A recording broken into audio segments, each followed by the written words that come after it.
सभी को डॉक्टर राजीव रंजन का नमस्कार। आज मैं बताऊंगा अर्थराइटिस और ऑटोइम्यून बीमारियों में जो दवाइयाँ यूज़ की जाती है क्या वो प्रेगनेंसी में सेफ़ हैं, कौन कौन सी दवाइयाँ सेफ़ है, कौन कौन सी दवाइयाँ सेफ़ नहीं है और कौन कौन सी दवाइयाँ बिल्कुल भी नहीं लेना चाहिए। तो इसके बारे में मैं आज डिस्कस करूँगा।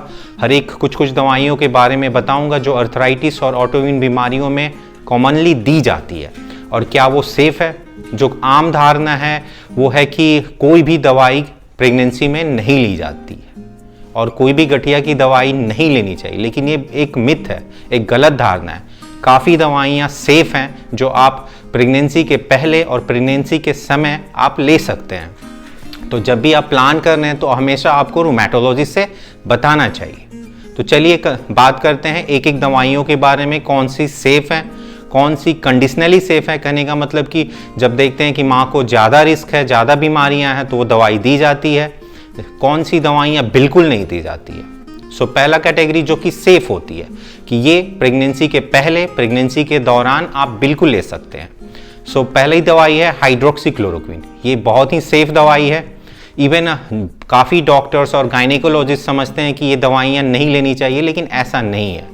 रिसर्च में पूरी दुनिया में ये सेफ पाया गया है। जितने भी गाइडलाइंस है वो बताते हैं कि हाइड्रोक्सीक्लोरोक्विन दवाई आप प्रेगनेंसी के पहले और ड्यूरिंग प्रेगनेंसी आप ले सकते हैं। नेक्स्ट दवाई है सल्फासेलाजिन। सल्फासेलाजिन भी प्रेगनेंसी के पहले और प्रेगनेंसी के दौरान आप ले सकती हैं, तो ये सेफ दवाई है। Third important is azathioprine. Azathioprine काफ़ी ऑटोइम्यून डिजीज में यूज़ किया जाता है, तो ये भी एक सेफ दवाई है, आप ले सकते हैं। नेक्स्ट इंपॉर्टेंट है कॉल्चिसिन। ये जनरली गाउट के अटैक में देते हैं या कुछ और दूसरी बीमारियों में ऑटोइम्यून में यूज़ किया जाता है, तो ये भी एक सेफ दवाई है।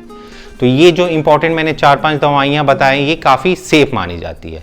दूसरा एक ग्रुप है anti TNF drugs. Anti TNF biological drugs है जिसमें एडालीमुमैब, इटानरसेप्ट, सर्टोलिजुमैब पेगोल, गोलीमुमैब और इन्फ्लिक्सीमैब ये दवाइयाँ आती हैं जो कि सेकेंड ट्राइमेस्टर तक सेफ मानी जाती है।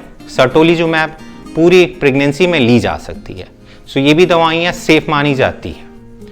नेक्स्ट ग्रुप आता है कंडीशनली रिकमेंडेड। कहने का मतलब अगर माँ को ज़्यादा बीमारी है और बहुत ही कुछ ऑर्गन डैमेज हो रहा है तो ये कुछ दवाइयाँ हम दे सकते हैं, लेकिन साइड इफ़ेक्ट मॉनिटर करके। लेकिन हाँ, इसमें थोड़ा रिस्क है, लेकिन बेनिफिट बहुत ज़्यादा होता है, रिस्क कम होता है। सो पहला दवाई स्टेरॉइड्स। स्टेरॉइड्स अगर 20 मिलीग्राम से कम लिया जाए तो ये सेफ मानी जाती है जब बीमारी बड़ी हो। 5 मिलीग्राम से कम काफ़ी सेफ मानी जाती है।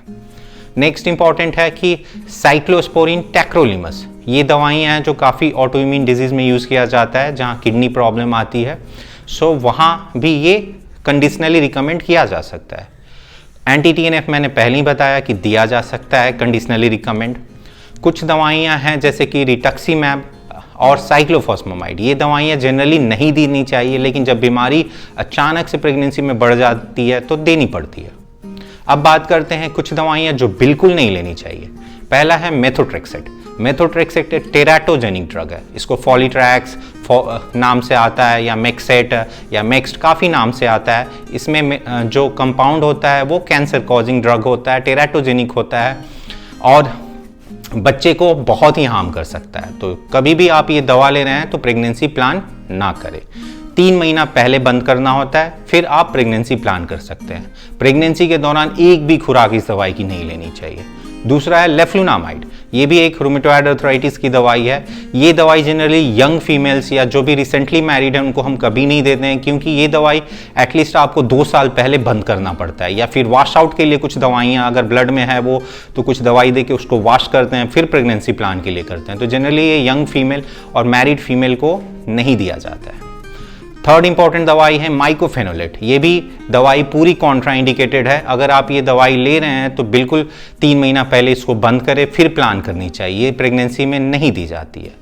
टोफासिटिनिब, ये दवाई जो अर्थराइटिस की दवाई है ये भी नहीं दी जाती है, इससे काफ़ी प्रॉब्लम आती है। तो इसको भी प्रेगनेंसी प्लान करने के पहले बंद की जाती है, प्रेगनेंसी के दौरान बिल्कुल नहीं ली जाती है। सो जितनी भी अर्थराइटिस और ऑटोइम्यून की डिजीज़ की दवाइयाँ हैं वो मैंने 3 पार्ट में डिवाइड किया। एक जो सेफ़ है, एक जो डिपेंड अपॉन सिचुएशन की मदर की बीमारी कितनी है, बच्चा कैसा है, और वो सारी जानकारी लेने के बाद हम देते हैं। तीसरी जो बिल्कुल नहीं देते हैं। सो इस तरह से 3 पार्ट में डिवाइड करके हम मैनेज करते हैं जब भी कोई फीमेल प्रेगनेंसी प्लान करती है और उनको कोई आर्थराइटिस और ऑटोइम्यून बीमारियां होती है। सो आशा करता हूं कि ये वीडियो आपको पसंद आया हो। अगर पसंद आया है तो लाइक करें, इस चैनल को सब्सक्राइब करें। इस चैनल पे मैं आर्थराइटिस और ऑटोइम्यून डिजीज़ के बारे में जितनी भी साइंटिफिक जानकारियां हैं इस चैनल पे देते रहता हूं। इस पे कोई भी फेक क्लेम, मिथ कभी भी नहीं बताया जाता है। शुक्रिया दोस्तों, नमस्कार।